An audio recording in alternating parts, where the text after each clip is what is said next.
Welcome to Don't Die with Doc. It's going to be real hot, so we're going to talk about how to get rid of waste heat from your system. I retired as Staff Sergeant from the Army National Guard. I was also a paramedic in the civilian world, and a lot of my job was just people getting too hot. So I'm going to teach you the 4 ways that humans get rid of waste heat, and then we're going to use those Lego pieces to figure out how to stay cool over the next several days where the heat wave is coming, or any potential future heat wave. Humans get rid of waste heat in 4 ways. It's kind of lumped into 3. The first is radiation. The second or 2 are conduction and convection, meaning conduction, you touch something cold, and convection is you're touching the air, which is assuming a different temperature than you. And then the last one is evaporation, which is you sweat, the sweat evaporates, takes some of the waste heat with it. Radiation is your primary way of getting colder.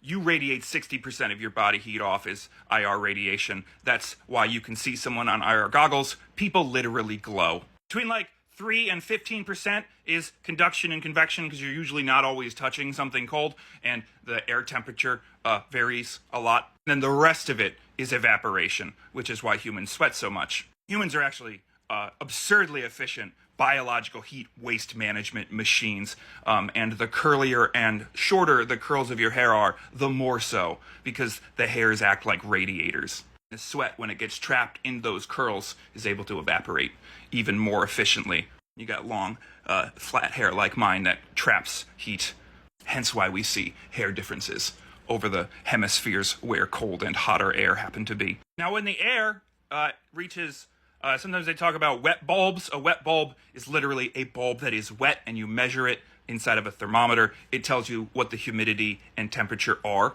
and whether or not the humidity in the air is going to allow humans to sweat into it. Because if the air is already super saturated with moisture, it's not going to pull all the moisture off of you as efficiently. And if the air is 100 degrees and you need to be less than that, you can't convect into it, which is taking 2 of our 4 abilities to reduce waste heat. You're still going to glow like the little light bulb that you are.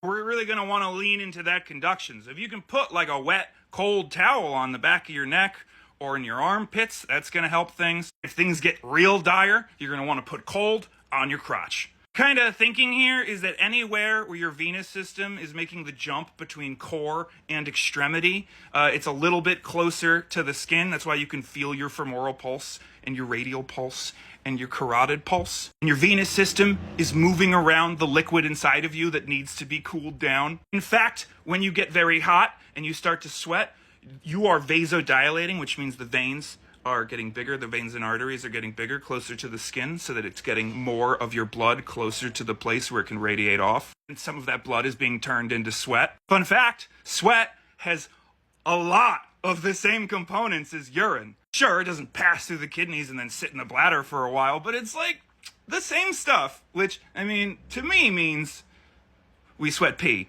If you want to let that flimsy technicality keep you from embracing the horrific, disgusting world that is being a live meat computer, go ahead.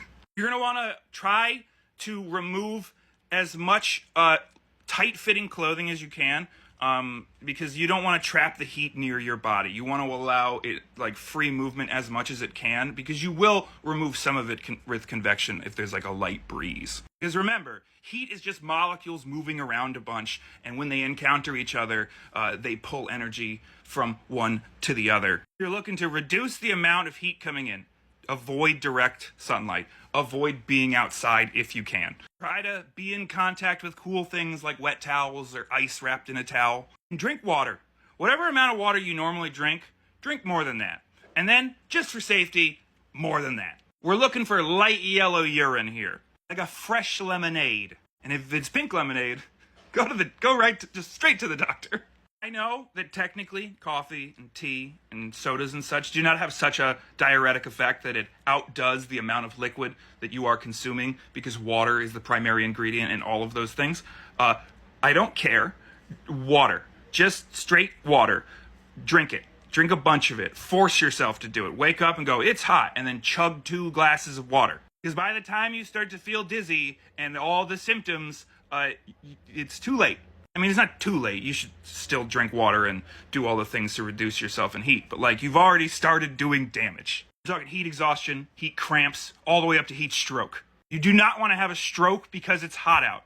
That means every other time it's ever hot out, you are at a higher risk of having another heat stroke and heat exhaustion and heat cramps. So drink water. Drink water.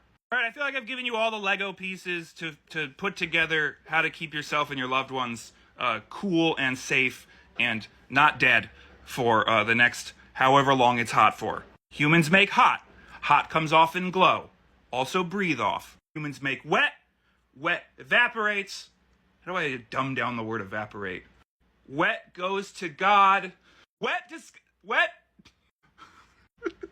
wet longs for the sky and must travel there, taking with it hot. But sky too wet for journey. And human too dumb to stop wet, must put more wet inside and also touch cool wet thing to skin, at joints between extremities and core, things that wiggle and the middle bit that lub dubs. Try to avoid screaming ball of hot fire in sky as much as possible. Do not make hot while receiving hot from Sky Daddy. If you do, you got to take like regular breaks. I'm talking like 15 to 20 minutes on the hour, maybe even as high as 40 minutes on the hour, depending on what the heat casualty index is. Which, don't you worry, the news will scream every single day. Or you can look it up, the wet bulb temperature or whatever. But like, if you're sweating so much and it's not evaporating at all, a good notion there is, oh, it's too hot, so I should reduce my workload in the hot. Cool, you now have as much training on heat casualties as I did before I had to save a bunch of people's lives. Good luck. This has been Don't Die with Doc.